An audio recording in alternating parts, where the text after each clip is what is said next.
Yo everybody, what's going on? This is Keegan from Kman Reviews bringing you the next episode of Review Recall. This one will cover most of the albums that were released in June. I didn't get to everything, especially in the later weeks of the month, so those will be in the July episode, but let's not waste any more time. Let's just dive in.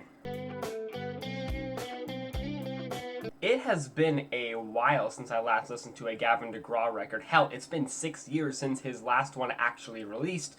So I was excited to hear about this new one, and after listening, it's pretty good. I like a lot of the warm, soulful elements here. Gavin's voice is as great as ever, if a bit underutilized. It won't convert anyone who isn't a fan, but not a bad listen at all. One of my biggest rap guilty pleasures is back with another record, and yet again, I heavily enjoyed this. Seems Kevin took on a lot more singing, focusing a bit more on melody than on previous efforts, and I really enjoyed that switch up. And I think it paid well with one of his most captivating releases so far. Fantastic stuff.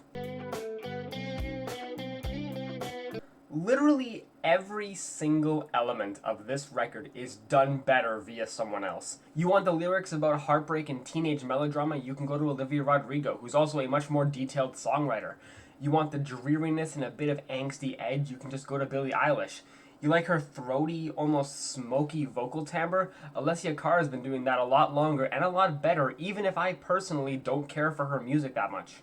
The one redeeming element I can muster is that some of the melodies, beats, and performances are alright, but even that was kind of lost on me when the first true song, Don't Come Back, I swear has the exact same melody as Ride With Me by Nelly.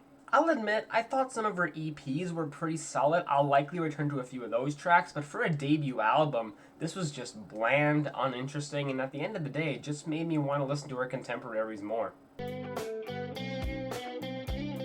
A very solid Prelude EP, had some great melodies. I think SoFaygo is one of the most enjoyable out of the new XXL freshman class, so not bad. Looking forward to a full length though.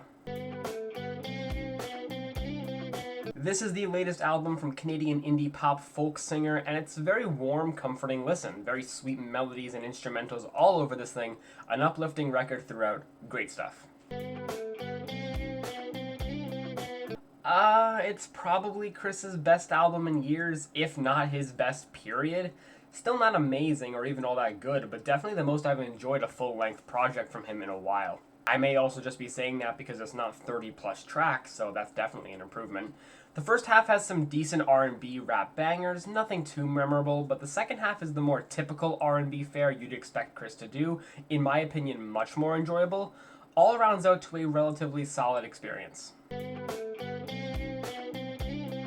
I know I can count on Luke to deliver some of the more authentic and consistent country music in the modern sea of artists, and I think Growing Up is another stellar addition to his catalog. Great stuff here. If you're a bit on the edge when it comes to modern country and haven't listened to Luke yet, I would highly recommend him. You may just be surprised. I didn't fuck with this as much as I did with Buckshot's tape earlier in the year, but this was still another pretty solid Haunted Mound tape. Can't wait to see what comes next. So Lit is one of those bands who I knew about growing up, but up until very recently, I had no idea they were even still making music. And here I am listening to their most recent album here, and to my surprise, this was pretty good. The band loses a bit of their punkiness that I remember them having, and substituted it for the more heartfelt and emotional cuts, or even some catchy pop rock choruses, and I loved both sides of that coin. Amazing album here. Had a lot more fun with this than I did with Patty's last album, Brawler, earlier this year, and he just plays so well off Numbz' production. Killed all the performances here with his riveting energy. Great record. It's a good album, but man, what a far cry from their heyday. Feels just like adult contemporary rock, even with an almost country garnish to it. I guess this could just be the rock stars cooling it down and making some standard dad rock, but really, 7-year wait for this? My god, this is Logic's best album in years. I love how smoothly everything flows together. It's the most excited I've heard him making music probably since Everybody. This was just a damn great record, possibly up for Rap Album of the Year contention. Don't let your bias of Logic fool you. Give this a listen, you might just find something to love. the slower songs on here really save this and showcase that Christina still has that recognizably powerful voice, but a decent chunk of this was mostly just forgettable reggaeton. Still not bad, but I just wish there was more soul and emotion put into this. Bit of a shame for a self-titled record. I don't remember why I used to label Lupe as this cringe rapper. Maybe because he released Lasers, which everyone collectively clowned on, but I think that respect has finally been earned with this album because this is pretty great. A very nice balance between Onew's more sweet, harmonious singing side that was heard on the first EP Voice, while also combining some of the poppier elements found on Dice. I know it's a cover EP, but I just still found myself really liking this one. I'd say it's Drake's best album since More Life, or even Views if I'm gonna be generous. It was pretty one note though, so I can't hold this as a late stage gem for Drake, plus this did have its fair share of forgettable songs, but tracks like Massive or Text Go Green are pretty solid, and that closing track with 21 Savage was fantastic, honestly. So yeah, don't hate it, don't love it either.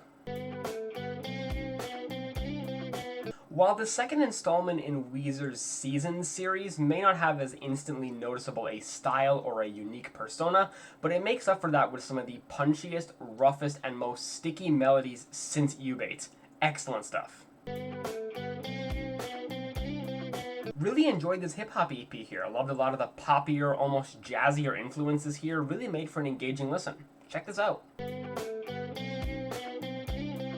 It's good.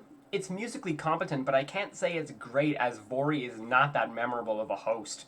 You can hear flickers of a gorgeous voice, a captivating performer, but they never truly unleash themselves, and that kind of leaves the record in this weird, safe gray area of decently enjoyable to listen to, but nothing to really leave you mind blown. Well, right off the bat, Juicy J and Pierre Bourne have pretty much zero vocal chemistry. Hearing them trade performances is so ham-fisted and jarring, but the beats and the overall energy here is still good, which saves the album from plummeting for me. It's a pretty alright country record, definitely a step up from that gospel whatever that was released last year. Carrie's still a great presence on the mic, some good melodies here. I have heard better this year, but I don't think any fan will be disappointed by this. Probably the most consistent French Montana album I've ever heard, which don't take that as a resounding compliment. I still wouldn't even call it a great album, but it was very tolerable, especially coming out after that They Got Amnesia junk that was released last year. I think he's been on an incline as of late, and I'm kind of hoping he continues up. A massive upgrade from Reanimator, so intrinsically catchy with some great synthetic pop passages, riveting vocal work, plus some more tender songs to balance it out, with some of the best coming near the back end. It's 54 minutes long and does not feel like it at all. Great album. Yeah, it's probably the weakest Post Malone album to date. At least the others had some recognizable track to really stick out, or at least a good melody hidden somewhere. This one really doesn't have that. Still, I don't mind the moodier, pop-flavored rap stylings, and Post Malone's voice never really irked me in the same way it does for a lot of people, so I enjoyed it while it's on, but will I return to it? Likely not. So, you like Playboi Carti, but with extra annoying vocals? I present to you this album. A very front-loaded indie pop record that slowly begins to lose its steam as it progresses. For what it is though, I still like this sound a lot, but I don't think I'll be returning to the full thing. It's a solid EP here, nothing truly outstanding or noteworthy compared to the other braggadocious female rappers working today, but if you like that sound, give this a listen. Damn, this is just a fun record. Love the grit, love the energy, great performance. You want a fun, bluesy, southern rock listen to liven up your summer? Check this one out. It was your typical electro-pop fare, not really much else to comment on, probably would be pretty good party background music, but I can't really herald it as any more than that. Phil V really went and improved from God's Earth earlier in the year. A very solid, energetic, and fun hip-hop record. Hopefully he continues this upward trajectory. No, Liam, I don't, because I forgot this record 20 minutes after hearing it. Okay, why is this so good? I definitely have no reason to complain about this Brett Eldredge album. Bit of a shame that the rest of the record didn't sound like the jazziness of the opener, but it's a perfectly acceptable country album. Much like the SoFaygo EP I talked about earlier, it's a very solid tease for what's to come. Been quite a while since we heard anything from Sci-Hi, so can't wait to see what that sophomore album presents. You know, if you want a serene, cosmic, ethereal ambient album that will comfortably put you to sleep in a good way, you could do a lot worse than this. As a defender of Snoop Dogg's recent material, this is probably the weakest he's released in the past few years. Keep in mind I haven't heard that Metaverse project thing he dropped earlier in the year, so I'm not even sure about that one. But when it comes to this, it's fine enough. None of the songs are really all that memorable. I think my favorite parts here were all the soulful singing and the more melodious bits. They sounded pretty great. Aside from that, it's not really bad at all. It's a competent release, but it's more whatever than I'd like it to be. Oh man, Vance really isn't an album guy, is he? All of his albums have just been like, oh yeah, he released that one single, that was pretty good, and then stuffed the rest of the album with filler acoustic folk rock. Nothing apprehensible at all, but you'd be lucky if you remembered more than 4 songs from it. I was worried this wasn't going to be good, but oh boy, this album completely defied my expectations. This could very well be held up for R&B Album of the Year. Excellent stuff.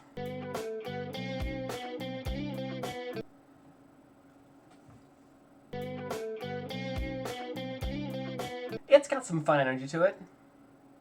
There's not really much else to say. A decent album, sounds beautiful and amazing vocal efforts, but man, this thing really started to drag and become boring, especially around the back half. Can't really recommend this. Surprisingly boring, too long of a track list, Currency sounds desensitized throughout the runtime, not too much energy or flair, and the beats are more okay than anything. Apparently his collab with The Alchemist earlier this year was better. I haven't heard that one yet, so I can't say, but this is a disappointment. Alrighty folks, and that's going to do it for this episode of Review Recall. Thank you all so much for watching. If you enjoyed, make sure you like, comment, and subscribe, and go follow me on my social medias. Links will be in the description. Thank you all so much for watching, and I will see you in the next one. Peace.